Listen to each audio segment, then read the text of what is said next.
Today we're going to talk about opposing views. How is it that you approach somebody who believes things that are different than you? This is a foundational question whenever we talk about ethics of any way. It's not only the choices that we make, but why is it somebody makes a different choice? Is it that they're simply misinformed or evil? Generally not. But this is kind of how a lot of us initially look at those who see things different than we do. So we're going to kind of tease out different ways that we can approach our lack of knowledge and of understanding, and how we can gain understanding through discussion with people who believe things different from us. When addressing different points of view, it's important to understand that not everyone sees everything the same. And there's a lot of ideas that you might fall on one side or the other, or you might not even have really considered which side you are on any of these issues. So I'm going to run through a list of different things that are somewhat controversial, although not necessarily all of them are seemingly, you know, controversial to you. And I'm going to have you actually raise your hands while you're probably watching this at home or in a study hall or something else to that effect. I'm still going to have you try to do this. Go ahead and lift up your hand, at least raise a finger or something to go ahead and actually tell yourself, yes, I agree with this idea, or no, I don't. Because looking back at some of those, that might actually help make you decide yes, no, and I'm going to run through these kind of fast. So, it's not like you're going to be sitting there forever with all of that. So, quick response, don't overthink any of these. Just what is your gut response? Is a hot dog a sandwich? Yes, raise your hand. No, leave it down. How about a taco? A taco is a sandwich. Summer is better than winter. Pineapple belongs on a pizza? Absolutely. Children under 16 should be allowed to vote. Humans are the most dangerous animals on the planet. Aliens may be living among us. The world is run by lizard people. Clowns are scary. Cats are plotting to take over the world. The Denver airport is a secret installation of a shadow government. It is okay to wear socks with sandals. Unicorns get jealous of narwhals. It is better to fight one horse-sized duck than 100 duck-sized horses. Birds aren't real. Chemtrails are real. We never landed on the moon. Paul McCartney died in 1966. Princess Diana was killed by the UK royal family. 9/11 was an inside job. JFK was killed by a lone gunman. JFK was killed by a cabal of special interests, including LBJ, CIA, and Israel. The earth is flat. Now, most of you thought maybe these kind of earlier ones were really lighthearted, and of course, one way or the other, and we can all kind of agree to disagree. And some of these later ones, you're probably on one side and even feel like somebody arguing that birds aren't real, kind of being that tipping point or something to that effect, uh, is just wrong. And how can you see that? And how can you see this differently? Or how do you not know that X, Y, and Z is the case? And yet, people hold all of these opinions on the affirmative and negative for every single one of these things discussed.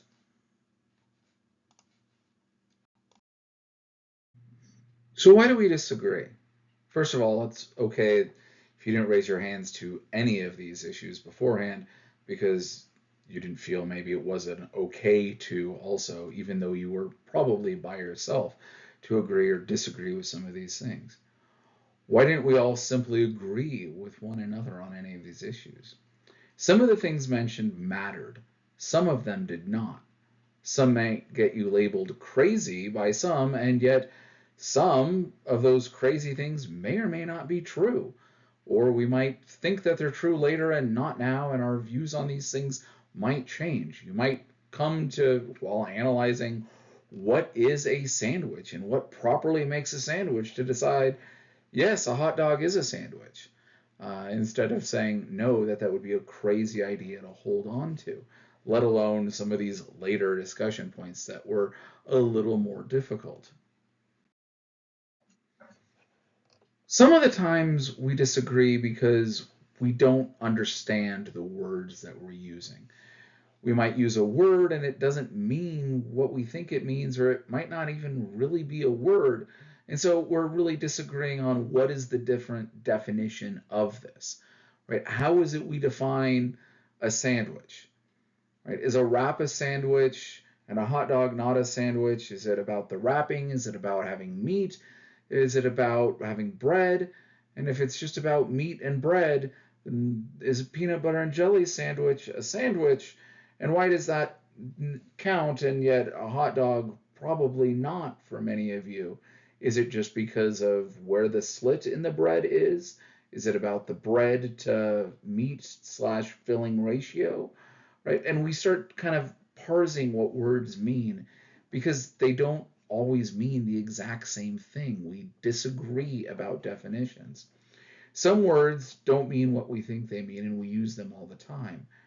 The term bemused doesn't mean amused, though it's often used that way by mistake. It actually means confused. Decimate doesn't mean to destroy or eliminate anything, even though that's usually what we think that it means. Really, that term deci should help tell you what the word actually means. It means to reduce something by 1/10. Decimating something isn't destroying all of it, it's destroying 1/10 of it. Disinterested means that you don't have any stake in the outcome because you're not invested in it.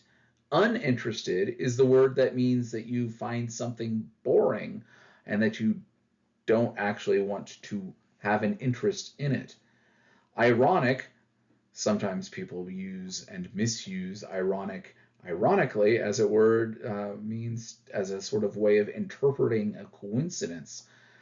Irony is really when the opposite of what you expect to happen happens. It can also refer to saying something unexpected, like a sarcastic comment of good job when a server drops a tray of glasses, for instance.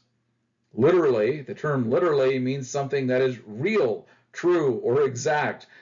A lot of times people use it to mean like a sort of exaggerated statement, like my head literally exploded. No, it didn't. I still see your head. It is still all together. It's used as a sort of emphasis instead of actually stating this is how we should look at it.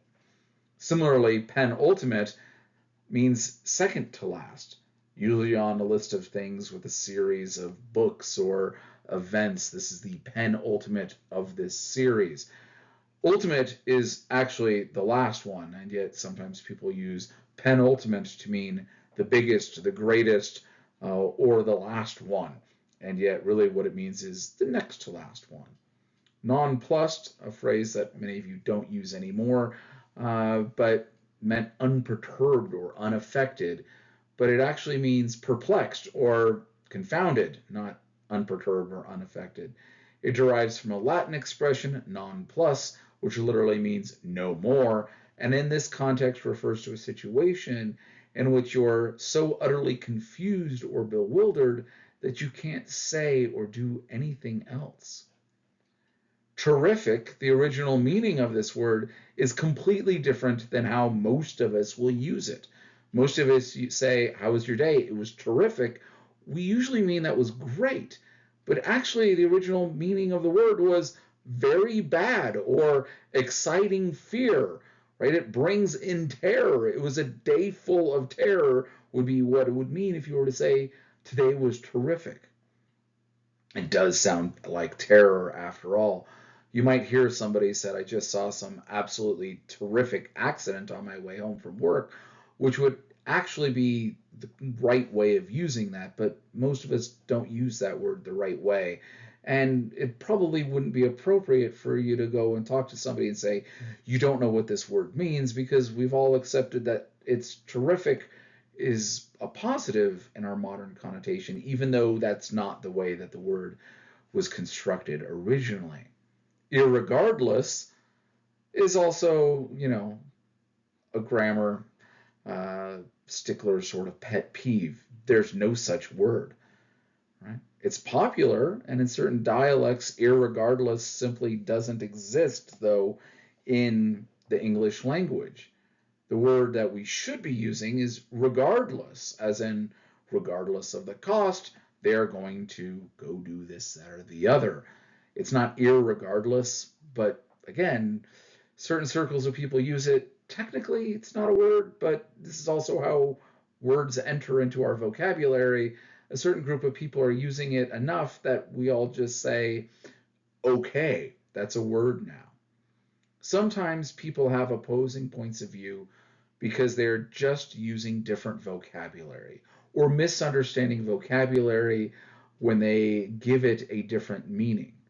Sometimes people are using the word in a technical sense, while other times people are just using it in a colloquial, this is all how we understand it. So some of the time that we disagree, it's just for a basic vocabulary reason. You're looking at it a little different than how I'm looking at it, and there's not necessarily a right or more right way of doing that. Other times people disagree precisely because of what that word means. We come to agree that this is what this word means, and this is why I disagree with you on this.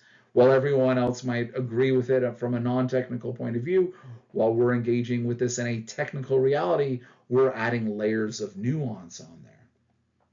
Scholars oftentimes will disagree precisely over how to define words and what that meaning means. The opposing view wants to know what difference that difference makes. And so, again, we might divide things up. In the first wave of this movement, this word means this, but now that we're in the fourth or fifth wave of this movement, it means something entirely different. The word has moved and evolved, and the original technical meaning doesn't really matter, but we have to agree that we've moved from this place to that place. Otherwise, we might say terrific in the wrong way, for instance.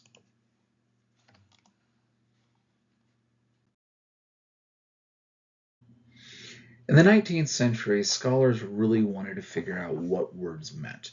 They wanted to express how we see the world and its makeup and understand the lenses that we appropriate and see as appropriate in the world around us. They viewed themselves as living in the century of progress. And so they wanted to divide up what we're progressing from and what we're progressing to. And so many scholars said, well, the first thing that was done was magic of some sort, and that this is a primitive expression on how the world works and how we see things. Magic then gave way to more formal systemized statements of beliefs and practices in things known as religion. And then we're finally now in the 19th century ready to abandon religion and move towards the era of science, that this is the new era of progress that's beyond us. So that really kind of begs the question, if one moves to the other and to the other, where is that line that separates it? What's the difference between magic and religion? Are they entirely different spheres or do they have some overlap? Can we have magic in religion or religion in magic? Where is it that we're going to divide these lines and how is that supposed to be known and understood? Also, then, if we can kind of maybe give a nod or an understanding that there's a difference between these two, what's the difference between magic and science? Are these two terribly different things? Or are they kind of the same? Most of us, especially in the 21st century, want to kind of keep them as entirely separate, but is it? Or is it, again, just variations on the very same basic construction of the universe? And what's the difference at that point between religion and science? If we were to say that one was understood in one way and one in another, well, where is it we're dividing these things up? Magical thinking, generally understood in the 19th century, got under kind of pigeonholed and explained as I did this and got that result. Therefore, whenever I do this thing, this result must follow, or it ought to follow. And if it doesn't follow, there's a problem. Probably I didn't do everything I thought I was doing when I did what I thought that I did. Typically, right, you're performing different acts, rituals to get a certain outcome. How is that terribly different than scientific thinking, than the scientific method? If we're trying to make something and produce something, we follow a certain formula, a certain sort of modern construction of a technique to be able to achieve a desired outcome. How is this any different on a fundamental level? It's how ideas progress and how we understand those. Magic may be different in that it includes some god or gods, but oftentimes for a lot of people, it's just a force. They might even have a word that just means energy or some other force that they see as natural as a part of the universe, even though it might not be able to specifically get designed or explained. But again, in science, what do we do with things like gravity? It's a force that we don't fully understand. We expect it, we can measure certain ideas of it, but we can't turn it on, we can't turn it off. Or others that maybe we can understand a little bit more, like electromagnetic and the relationship between these. Is a different notion of energy being produced by magical thinking any real different? But if we call it gravity versus the god of thunder, or the energy that exists within you, that's the cause of this? Is it that that one person has a certain amount of magical potency? Is that different than just saying that they're a charismatic individual, or that they are a gifted healer, or something along those lines? So in the 19th century, they continued to divide up and generally understood that magic was more personal and private and goal oriented, such as defending or healing or transforming something in someone's life or in somebody else's life.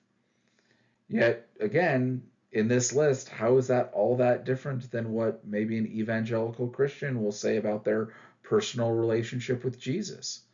That it's personal and it brings them good things in their life. And that when they pray, they get this back. Is that different than magic? And right, it's not just a Christian thing. We might talk about a Hindu's puja towards Shiva or Vishnu and that personal relationship with those gods. And that personal part is important to that understanding that we would, most of us, identify as a religious expression and not scientific and not magical. But yet, if this is how we're going to understand magic, these lines get really blurry. Religious thinking generally was understood as separating the I did this, therefore that, and instead places it in the hands of another who has a free will to decide if they will or will not grant this request. I prayed that this would happen. And instead of me performing these actions that say this has to be the result, I'm now asking somebody else to do it. And that person might just say no. And again, now we're moving towards this personal deity, this personal force, as opposed to impersonal force. Malinowski argues that religions ask spiritual beings to help while magic manipulates those beings. This is how he saw that difference. But again, magic and science, then impersonal manipulation, that you're expecting certain results, are much more close maybe than religion. Maybe religion's kind of on the outside within that. So think about these questions. Is it magic, science, or religion? Putting a spell on somebody. Gravity. Initiation rites, such as baptism, circumcision, tonsure of some sort. How about alchemy, herbology, or various medicines, pharmaceuticals? How about witches or witch doctors? How about a laser? Speaking in tongues or channeling spirits to then speak in tongues. Is there a difference between these two? Oracles and divination, amulets, mezuzahs, rosaries, prayers, sacrifices. The Magi, Moses. Why is it we might draw certain lines in one area and not in another?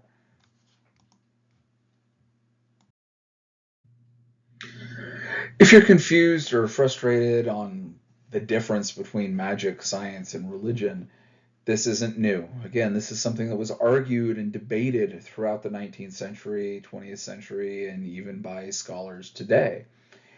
Sometimes people that were very close to each other, both in education and language, so it wasn't that they saw things radically different. One pair who disagrees quite a bit on magic and religion are Emile Durkheim and Marcel Mauss. Mauss was an instructor on religious studies with the uncivilized people. He is Durkheim's nephew, so their family as well. One of the most influential works on magic was written by Marcel Mauss, A General Theory of Magic. Magic is central to cultures, he says, just as religion is. But the question remains, what is the difference between magic and religion? One breakdown we can kind of see a little bit with these guys. Durkheim stresses that religions have churches. And for Durkheim, a church is a moral community, a collective that reinstitutes and remakes that society. Only religions, according to Durkheim, have churches. Yet magic and religious forces are not totally different as understood by Durkheim. Since the magical forces float above, religions have social settings and differentiate them. Thus, for Mauss, there is indeed a church of magic. And so we're only talking about the scale of society. Religion and magic are both socially derived, but magic makes personal and religion makes collective issues for Marcel Mauss. But for others, religion and magic are identical. The only difference is how we talk about which group they are. We are religious, they are magical. That is a magical act, this is a religious act, right? And that sort of variation. There's a lot of magic that exists within religion, including the words hocus pocus derives from a religious rite and yet is understood as a magical term. So, if Marcel Mauss is correct that religion and magic are both socially derived, magic making things personal and religion making things collective, or at least the issues of the collective, when did this switch? When did we move from personal setting, magical thinking to religious collective thinking? A lot of scholars during the 19th and 20th centuries tried to figure out exactly this, and they identified this beginning, this first religion, as the Ur religion. Ur religion is the sort of beginning of that process. And they didn't all agree either. Edward Tyler argued that religion was an early evolutionary process. He views the Ur religion as a form of animism, where the forces or gods manifest themselves in natural objects. And from fear of these objects, a magical cult arises, which then give way to religion and ultimately to science as we better understand what this thing is, or at least understand it from a different vantage point. Max Mueller argued that man progressed to the notion of a monotheistic God through the activity of naming what he encountered. These names were very important because they became personifications, which in turn created rational identities for what would otherwise be understood only as a natural phenomena. And in fact, you look at many of the names of early gods within various cultures, it's kind of just a personification of the thing that exists. And people knew this at the time. The sea is named Yam, and it's crazy and it's full of chaos and it's unpredictable and you have to appease it. Otherwise, you're going to die. The thunder you need because thunder brings rain, and thunder gods are important because they bring us rain. But they might be angry with us because where that lightning strikes kind of seems chaotic. So we start to add ideas. This is at least what Max Muller was arguing for. James Frazer also advocated for an evolutionary theory of religion, focusing on magic in the beginning of religion and that everything was evolutionary, but societies hold on to parts or all of these lower rung beliefs while we grow them. He called these sort of low rung beliefs survivals. Religion, he ends up defining as a power superior to man, which directs and controls human life. But this too, for him, eventually would make its way into the scientific, and we only have a few of these survivals left. William James argued that the basis of religion is found in the realm of feeling. This feeling, which we can identify as faith, is psychological, and because it gives us meaning, which is essential for humans to survive, it's biological as well. On one level, faith is the union between our understanding and what lies beyond our conscious mind. While this may be further, it reaches into ourselves, it is more accurately understood by James as God, a God who lives outside of individuals and produces real effects in the real lives of all people. As God affects all and all people have some basis of feeling of the divine, religion is therefore universal. God as a universal mind who is immortal with our immortal soul gives us meaning and hope. Again, you can argue about all of these things. His varies from many of the others because he says there is this other force and we'll just call it God.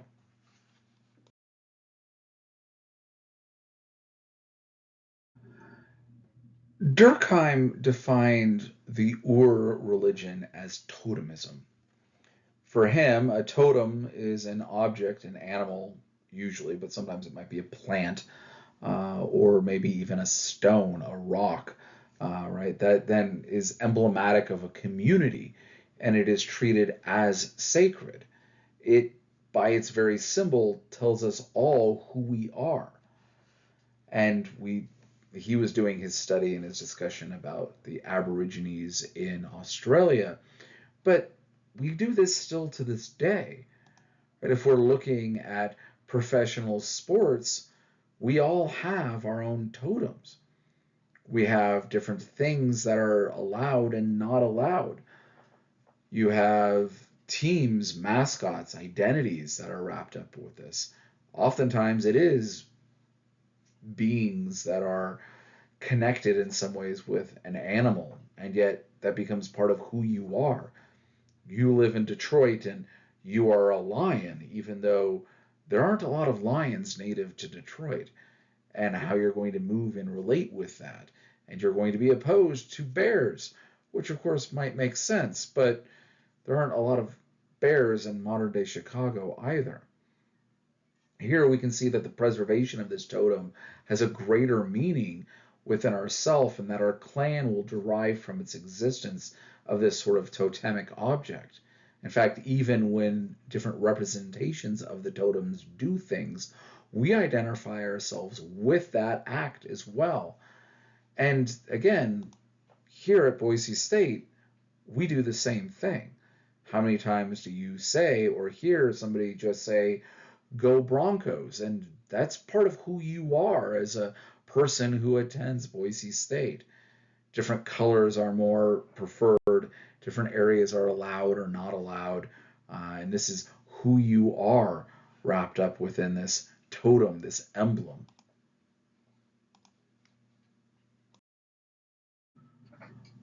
With all of the different expressions of religious activity, Eliade, a 20th century scholar, ends up arguing that man is best defined as homo religiosus.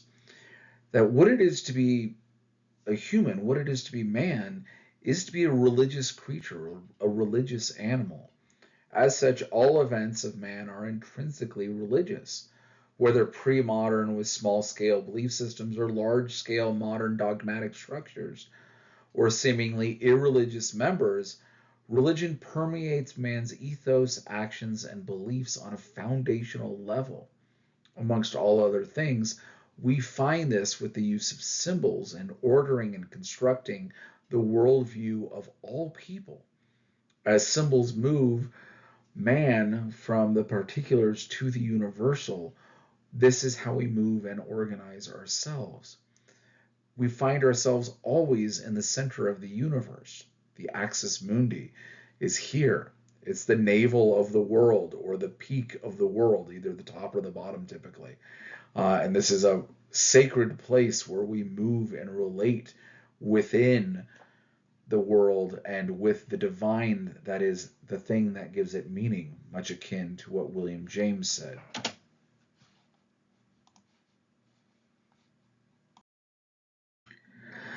Tim Urban, who is a famed blogger and has got a TED talk on procrastination, also writes books and other articles on evolutionary thinking and social dynamics, talks about a battle that exists within all of us, that we have different impulses and aspirations that vie for supremacy. Even though it's a vast oversimplification, he likes to look at this battle between what he calls the primitive mind on one end and the higher mind on the other. This tug of war that exists between the primitive mind and the higher mind occurs along a spectrum that he simplifies into four basic states or four rungs of a ladder. This is the construction of the thinking ladder, right? The primitive mind, at its basic core identity, wants to survive and reproduce. There's certain things that it must do to just keep on going. And stopping and reflecting doesn't always fit into that. That stopping and reflecting and getting wiser with experience is the action of the higher mind. The primitive mind is also very susceptible to instant gratification, short sightedness, pettiness, and tribalism, while the higher mind tries to adapt itself into an advanced civilization.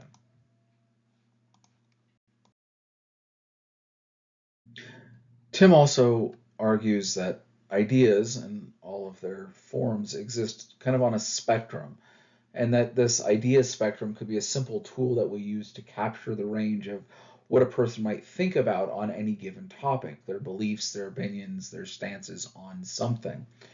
More importantly, the idea spectrum can help us address how they arrived at what they think. It is not only the what you think access, which exists that we can use with the latter, but also the how you think access as well. And again, we have this variation between the primitive mind and the higher mind. For the primitive mind, beliefs are usually installed early on in life, often based on the prevailing beliefs of your family, your peer group, or the broader community that you have. While the higher mind beliefs are more recent or the most recent draft of a work that you've been thinking on, a sort of progress that exists. For the primitive mind, beliefs are fundamental to part of who you are in your identity. They are key to remaining in the good standing within your community. And as your communities might change, that could change too, but it's still primitive in this understanding. While the higher mind understanding lives more and learns more, it's always happy to make revision. There might be some beliefs that you would say are not what you hold anymore today that were a part of your family, but if you were to go with your family's views instead of the group that you're in now, that would ostracize you from that group. In many ways, while that might be a new version, it still might just be as primitive and not necessarily that higher mind thinking. The primitive mind, the last thing it wants to do is for you to feel humble about your beliefs, uh, because you're invested in them. They're safe. At least they keep you surviving.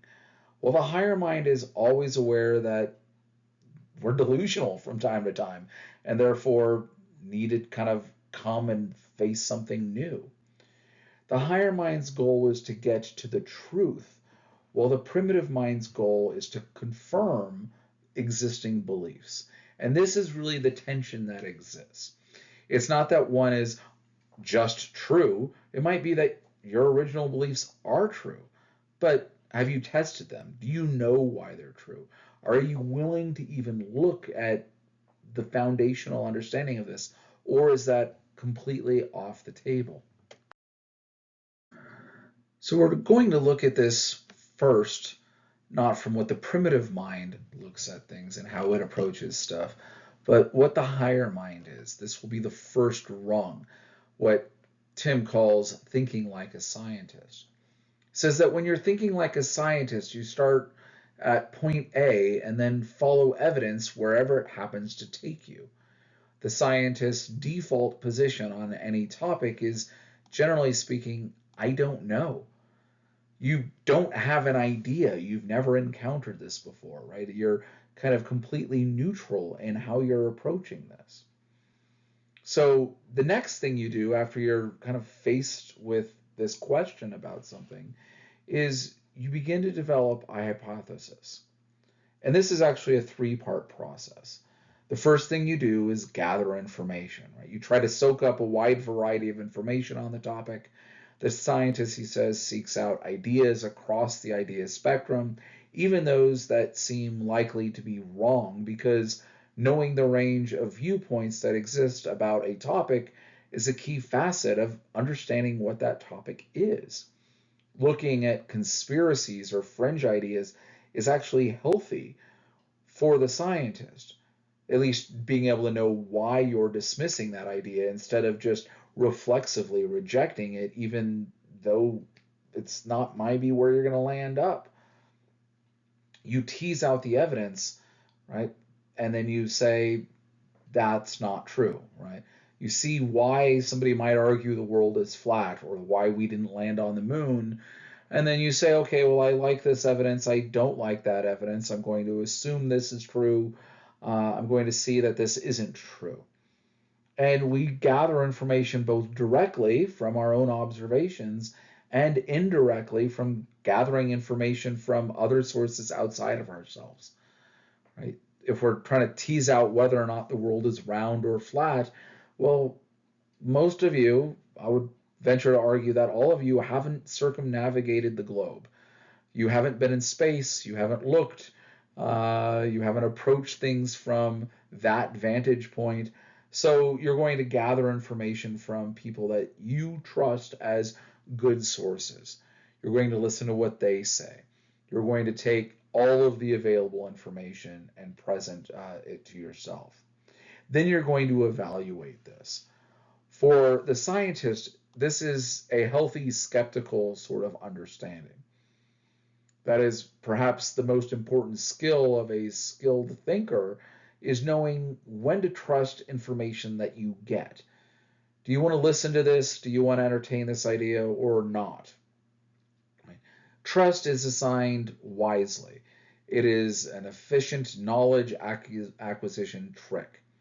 But trust assigned wrongly actually has the opposite effect, right?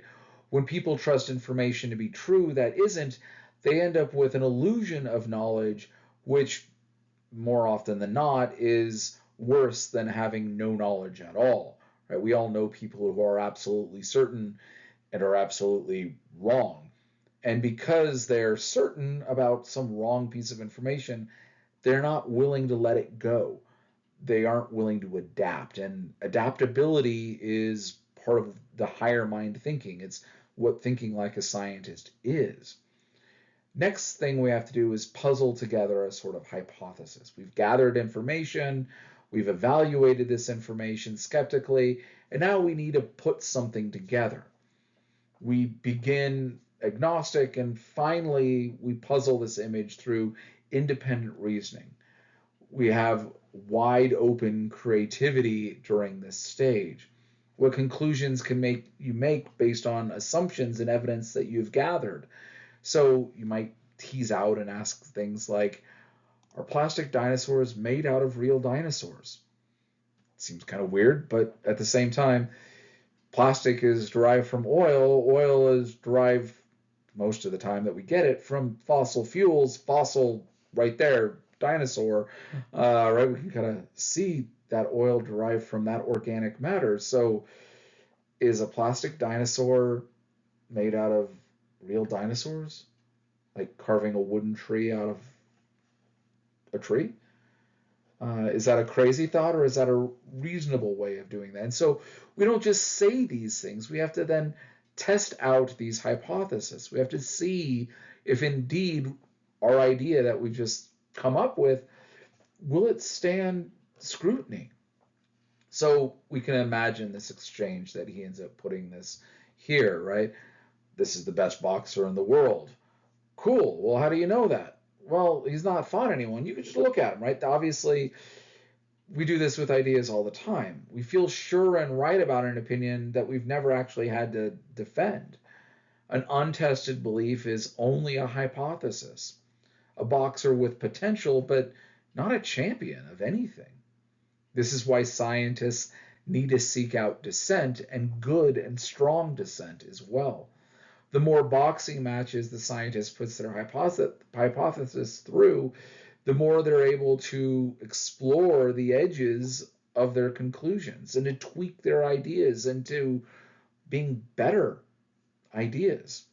When you're thinking like a scientist, you're self aware, you're free of bias, you're unattached to any particular ideas at all, right?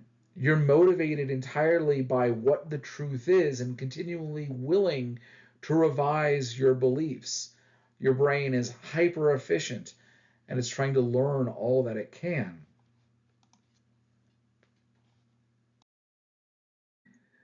It's hard to think like a scientist, though. No one is ever safe. We all have our preferences and cannot be purely objective at any point, or we would kind of be terrified all the time, right? We can't be safe in this sort of neutral space for way too long. If I were to tell you that your parents don't love you, for instance, that everything that you love is a lie, you're going to reject that. You instinctively know that you can't accept that as true. You're not going to start from this sort of neutral position of, well, let me weigh out the evidence of whether or not they love me or not and define my terms and kind of go through all of that.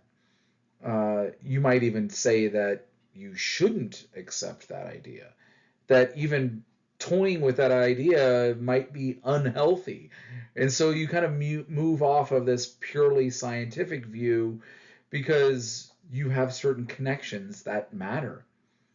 So our primitive mind kind of drifts us down to the second rung of the ladder, a place where your thinking is caught up in this tug of war. Certain ideas need to be held safe from other ideas, and yet we have to kind of constantly measure on where things go. This does not mean that you're a dupe or a fool, though, right? This is an important aspect of this. Not everyone who's not a pure scientist is a fool. Sometimes it's rational. You just need to know what kind of comes with that. So in this second rung of the ladder, he's primarily looking at the sports fan as sort of emblematic of that. Right? A real sports fan wants the games to be played fairly. They don't want corrupt referees, even if it helps their team win. You place immense value on the integrity of the process itself. It's just that you really, really, really want that progress and that process to yield a certain outcome. You're not just watching the game, you're rooting for an outcome. So now we kind of face the new obstacle that does not exist for the scientist, and that is the confirmation bias. Confirmation bias is the invisible hand of the primitive mind that tries to push you towards confirming your existing beliefs and to pull you away from an ever changing mind. You cherry pick the sources that support your ideas. With the primitive mind affecting your emotions, it just feels good to have your views confirmed, while hearing dissent feels irritating. You don't like it. Do you honestly all take notions that the flat earth society claims seriously? Or do you reject them out of hand before teasing out the evidence? It doesn't conform to your worldview, and therefore, most of you are very close minded.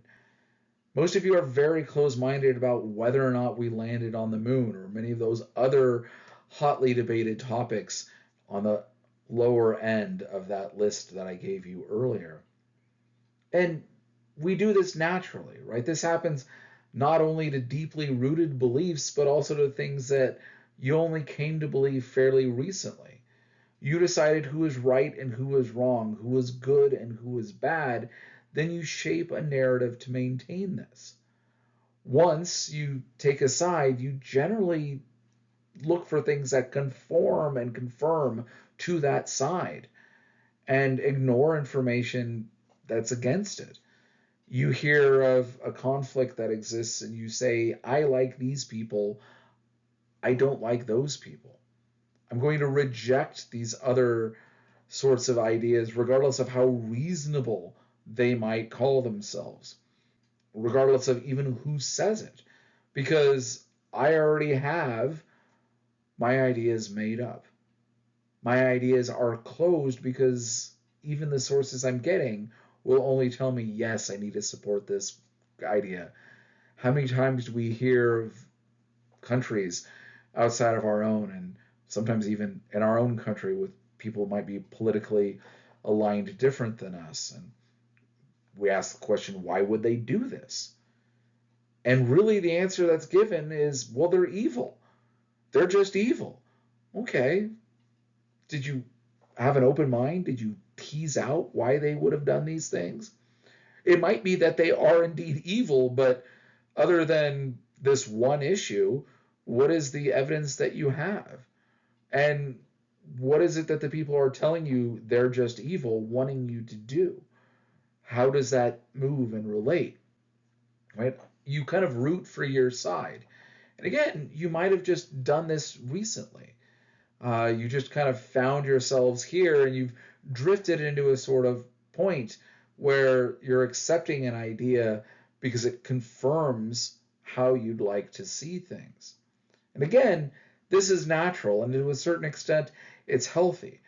If you walked around challenging the basic assumptions of everyone around you all the time, you're not going to get a lot of friends. Right? You're going to be pushed out and rejected and kind of marginalized, even if you're right some of the time.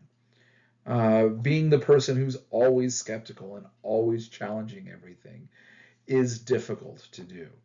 Uh, Rooting is healthy. It's not always something that we have to reject and avoid. Now, the next rung is where we start to move even further away, though, and he calls this thinking like an attorney. The attorney's job is to advocate for a position. It's not only rooting for an outcome, its job is to allow only for this one side to win. And so there's a big difference between, well, I'm not going to challenge everything, I'm not going to question everything, and no, this other side is right. And I can't even allow for this. It's usually the people who think like an attorney that kind of shape our narrative and might move us into that sort of middle ground in between rung 1 and 2 and move that direction. The attorney's job needs to advocate for this position. The main difference between the attorney and the sports fan is that the attorney intentionally cherry picks an idea. It says, this is the one that's going to succeed. This is how we're going to see this and advance this idea. The attorney treats their preferred belief not as an experiment that can be revised or even a favorite sports team, but like a client. Motivated reasoning becomes obliged reasoning, and the gathering and evaluating and puzzling process functions like law associates whose only job is to help build the case for their client. Right?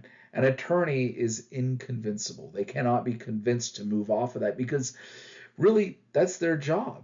We wouldn't want an attorney to say, actually, yeah, my client's guilty, if they're supposed to be advocating that their client is not guilty.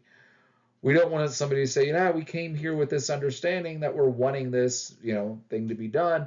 But you're right, it's an injustice. Give it up, lock them up. We'll settle for whatever amount. That's not their job. We would say that that was a bad use, that it was an injustice, even though it might actually be true.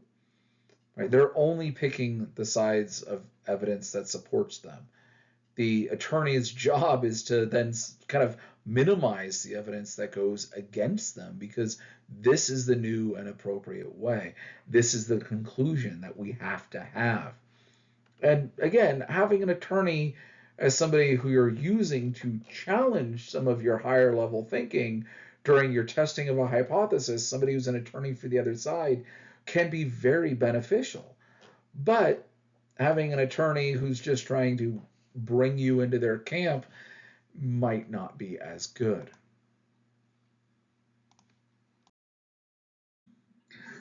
The fourth rung is thinking like a zealot. This is where the primitive mind reigns supreme.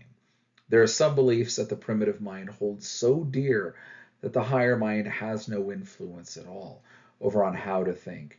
Challenging them might actually be a sort of existential threat. This is the mindset of the zealot. The zealot doesn't have to go from an idea or a hypothesis A to B. They know their viewpoints are correct.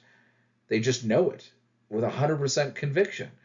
And you can't say something that is going to move them off of that.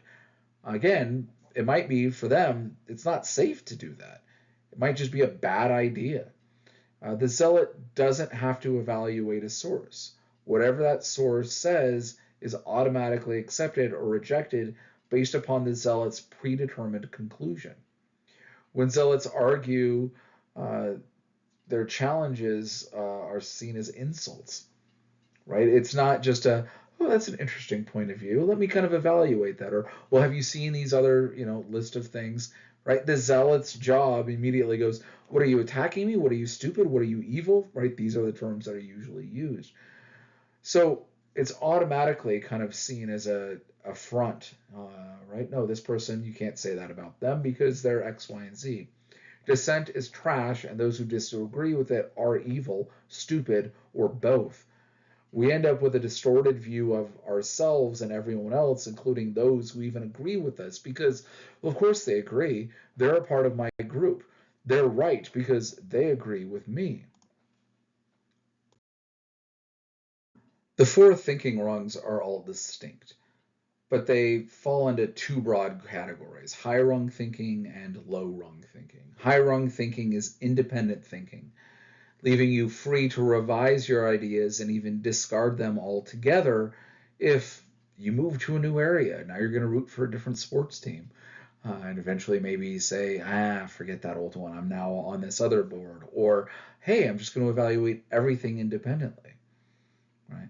You're free to do that. But when there's no amount of evidence that will change your mind about something, it means that your ideas are now your boss. On the low rungs, you're working to dutifully to serve your ideas, not the other way around.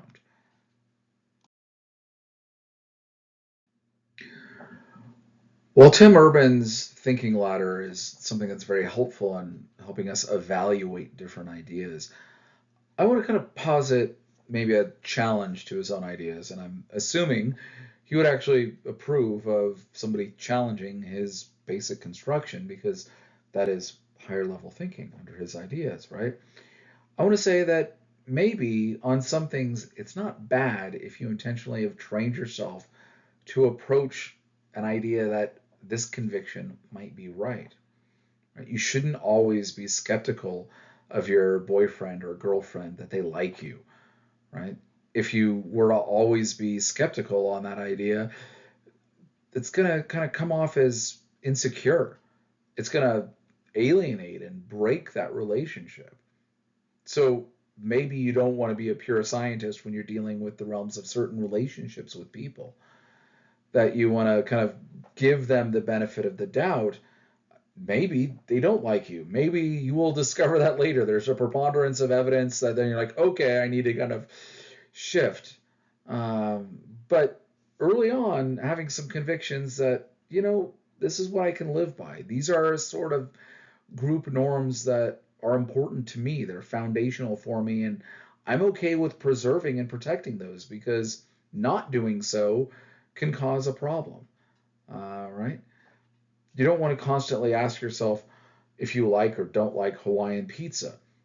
You do or you don't. You probably have made up your mind on particular matters of taste. And maybe if it's been several years, you might open your mind up and go, I've said I don't like this. Maybe I can try it again. Maybe I'll reevaluate on is this healthy or not. But having some convictions on how you want to kind of move and operate in your day to day life has tremendous value as well. Just make sure that you get there intentionally. Having some well thought out convictions is a good thing. On a basic foundational level, what is your religion? What is your understanding of your relationship with your family? You don't necessarily have to change what that is, but do you know why it is that you believe what you believe? Well, I was just kind of raised this way. There might be good value to that. But maybe you need to hit pause and go, all right, well, is this rational? Do I need to hold this? Right? Do I need to hold what's fashionable today? Have I evaluated what's fashionable, or is this just what my friend group all believes? Maybe I need to push against some of those ideas and challenge some of them. And then maybe I'll say, nope, we're absolutely right. I've done some study, I've done some due diligence. I don't need to reevaluate this idea anytime soon. Unless maybe a big piece of evidence shows up that I need to change that. Having convictions that help guide your life is healthy and good. It's how we relate with one another. It is also one of the reasons if we have wrongful convictions that it can kind of cause tension, right? Just make sure you're happy to live by the convictions that you have so that they are a high level formed conviction.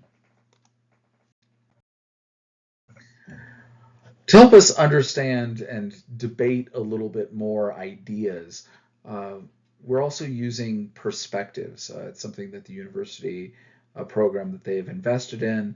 And so you're going to kind of go through how it is we argue and kind of teasing these ideas out within small groups, 3 or 4 people typically, and kind of go through what's known as peer to peer.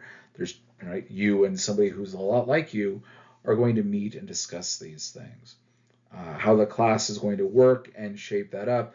Again, check your syllabus and ask for further instructions. But this perspectives dialogue kind of helps you understand, at least from a formalized way, how it is we arrive at some of our conclusions and how is it that we deal with ideas that challenge us and are outside of these.